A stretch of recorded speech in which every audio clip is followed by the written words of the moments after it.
Hi, Morril. What's up, dude? Hey, how are you, man? I'm good. How you doing? Pretty good. Nice to talk to you again. I assume you're all ready to go. It's tour time. Oh yeah. No, we're going hard, man. It's a long run, isn't it? Yeah, it's nothing. It's just what we do. You know, we go hard on the road. Now, I did. Let me ask you this: on your on the bus, right? I saw you. Where did I see you talking about being on the bus? I know. I saw you on with Kelly Clarkson, and you were talking about your bus and being out on a bus tour.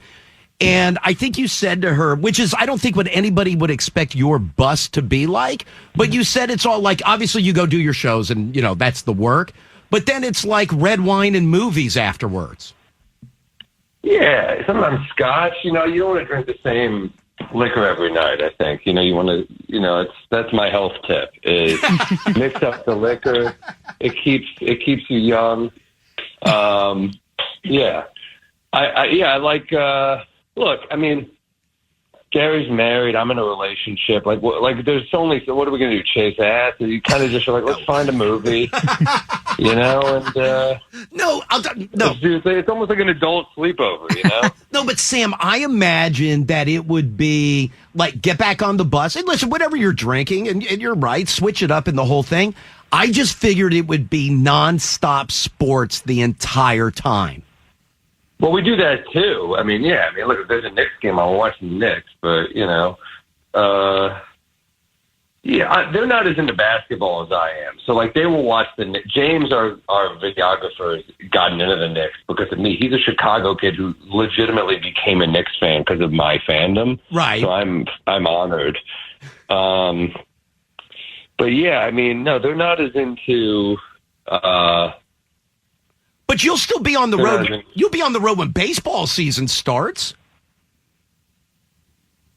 That's true. Yeah. I mean, are we? Yeah, I guess we are. Yeah, April, right? Yeah. Sam, your tour I goes mean, on forever. I know you were like, it's no big deal. That's what we do. This is such a long tour, which is great. That's awesome. But you may be on for the end of baseball season. Yeah, isn't that weird? I mean, yeah, you're right. I mean, we not May, we will be. I think we go a little lighter in the summer, but yeah, we will be on tour for that. Hey, so let me ask you this: How long do you work stuff out ahead of time before you know, okay, I'm ready to go out on tour? It's a good question. I think, you know, you kind of want to make sure you have at least like a solid 40 of new, which I think we're at, but it's confusing, you know. It's sometimes you think you're ready, and then you're like, damn, I'm not ready. You really have to take it to crowds that aren't exactly your crowd. I'm really spoiled on the road. You know, I just did 6 shows in Pittsburgh. They were all really fun shows. Right. But then sometimes you take that same material to the Comedy Cellar, and it's not hitting quite as hard. So I want to make sure my material is doing well after like some of these young killers at the Cellar right now. Hey, can I ask you this about the Comedy Cellar? What is I didn't? Yeah, it's rude when people phrase questions. Can I ask you this? I don't know. You know, you're gonna.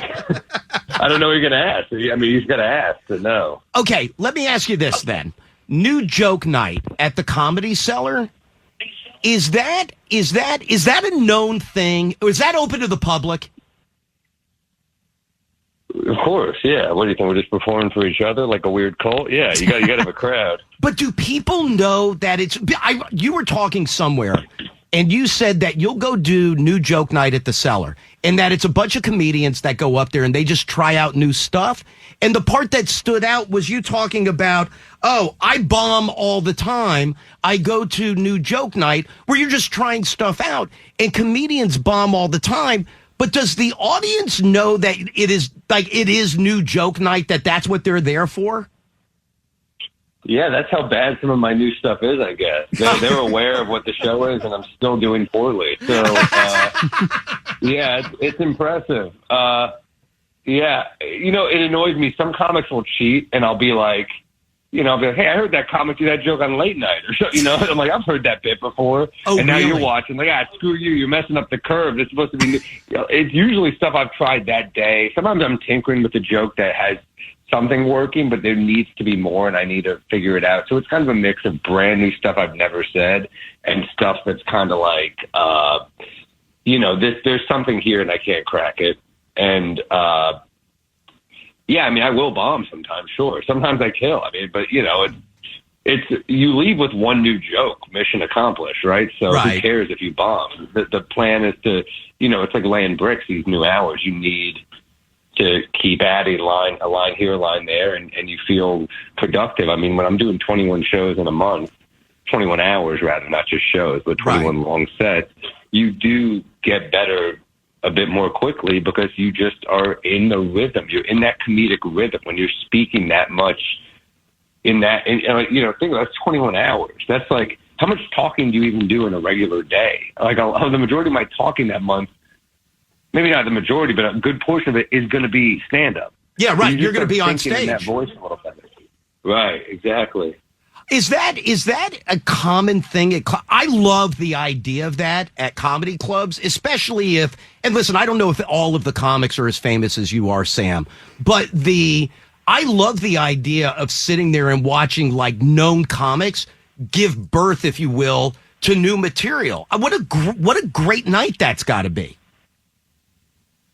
Yeah, I mean, look, if you're a big comedy fan, it's pretty cool because it'll get, like, big comics will drop in on that show because who doesn't want to work on new stuff? I mean, it's a great, thing. Shout out to Will Sylvans for starting that show because it really, I think a knock on the Cellar for many years is a lot of comics were just going up and trying to kill all the time. And, we're not getting paid a lot for these sets. I think somewhere along the line, people lost sight of the fact that this is a club. You should be building an act. And if you're servicing only the club and not yourself, you're not growing as a comedian. So I think people got way too comfortable going up and killing at the Cellar.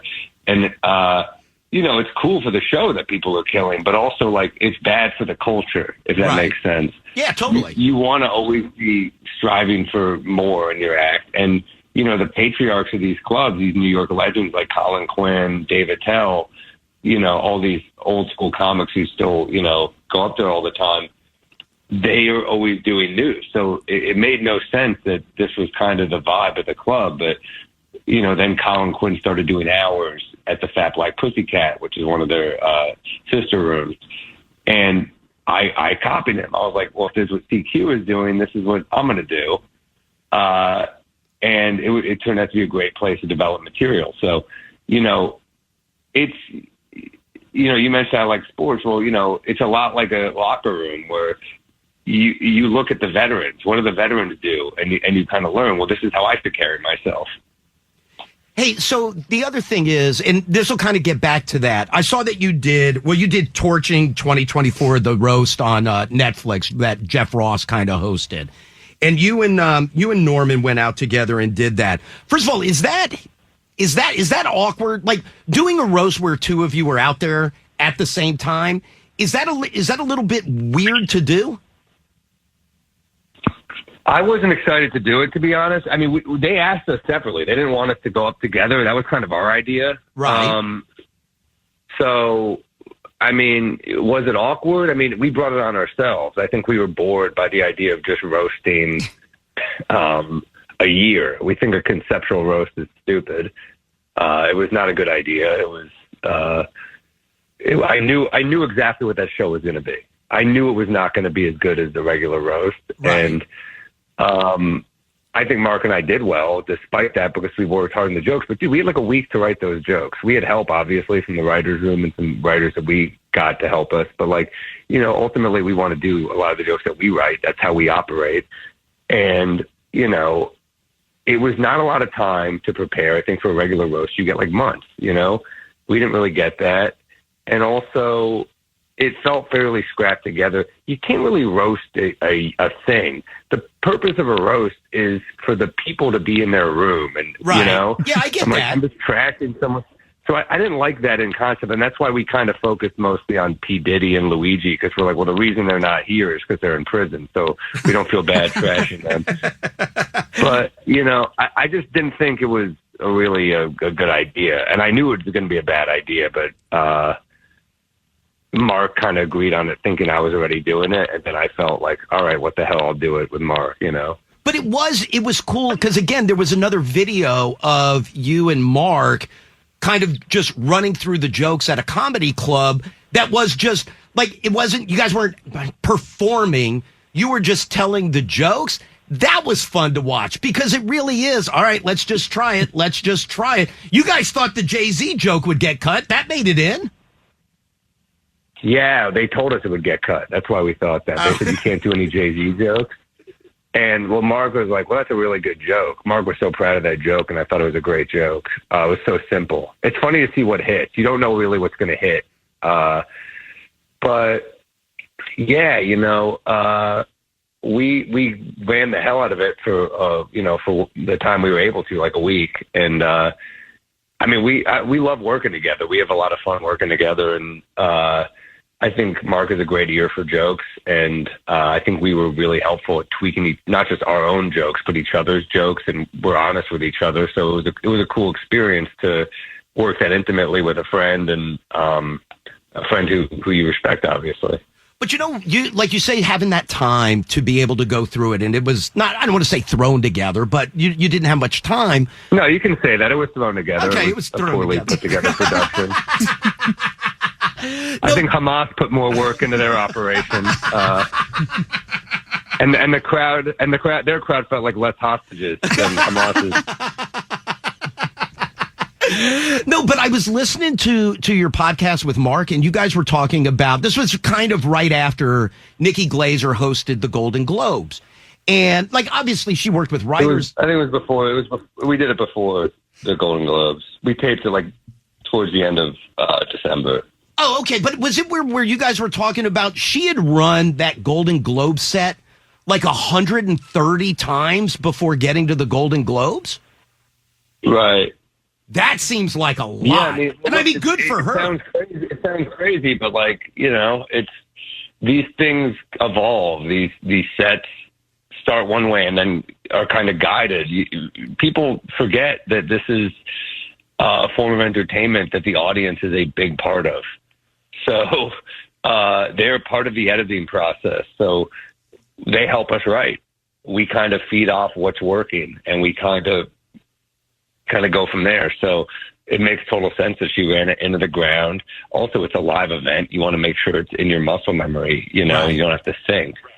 You know, so I think she understood what the job was, and she did the work. That's kind of what it is. So, you know, think about how much we run a special. That's kind of like a mini special as she did. Right. Yeah, that makes sense. That makes total sense. Nikki came up as a road comic. She started in the Midwest as like a feature act, the way kind of all the road comics start. And you know how Mark and I started too, is you kind of just do the road, and it's all about repetition, and that's what she came from. So it's no surprise to me that she would have that work ethic.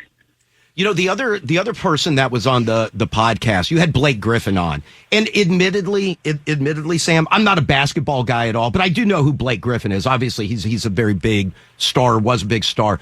I had no idea his love of comedy, though, and the fact that he goes out and does it, that was fascinating. Yeah. Like, to hear him talk about, like, going to, like, Montreal and do it just for laughs and trying that out. But I did like how you turned it and told him that you played a charity basketball game and then got yelled at by former players that you weren't picking up the pace enough. Yeah, sorry I'm not in as good shape as Jamal Crawford. I mean, these guys are, like, legitimately, like, still incredible athletes.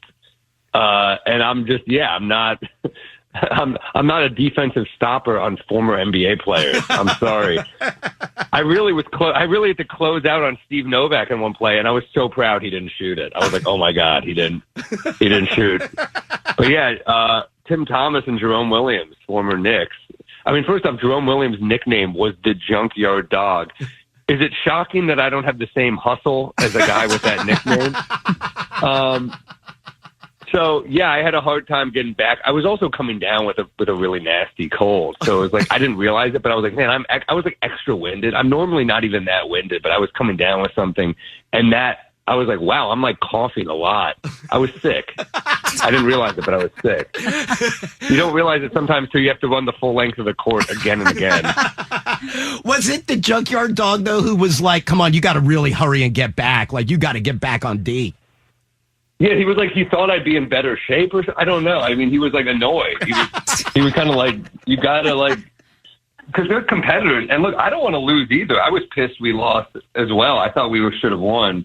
You know, I didn't think we were in great shape when our defensive specialist was the Rizzler, but who knows? You know, and then we had like Amari, who is a great NBA player, but he shows up in like Jordan high tops. I'm like, those are like leisure shoes. Those aren't like game shoes. So there was like a lot of red flags that I was like, I think we're going to lose it. And then Allen Houston still is incredible. Yeah, it was a tough L to take, but hopefully they have me back, and I'll train for this one. All right, so the Errors Tour will be in Richmond on Wednesday, and then at the Warner Theater in D.C. on Friday. Hey, Sam, do you know, like at some point, I'm assuming the answer is yes, this gets taped and turned into a special, correct? Yeah, at the end of the tour, I would think so. Yeah, I don't know when, but I got a lot on my plate right now, so I want to make sure this is good enough to tape. But yeah, I think at some point it will be. Yeah. Hey, will you go back overseas? Like when the U.S. run is done, God knows when, will you go back overseas and make another run there? That's a good question. You know, I just did Europe, so right. I don't know. And Australia is quite the commitment, so I'm not sure. I mean, there's places in Europe I didn't go. So what I might do is maybe turn into like a mini vacation because I didn't get to do, Germany or Italy. So maybe I go back and hit some of the places, like that. So we'll see. Dude, good for you. All right, like I said, the Errors Tour will be at the National in Richmond, Wednesday night, Friday night, the Warner Theater in D.C. Hey, Sam, I appreciate the time. Thank you, my friend. I appreciate it as well. Nice talking with you again. Hey, you got it. Thanks, Sam.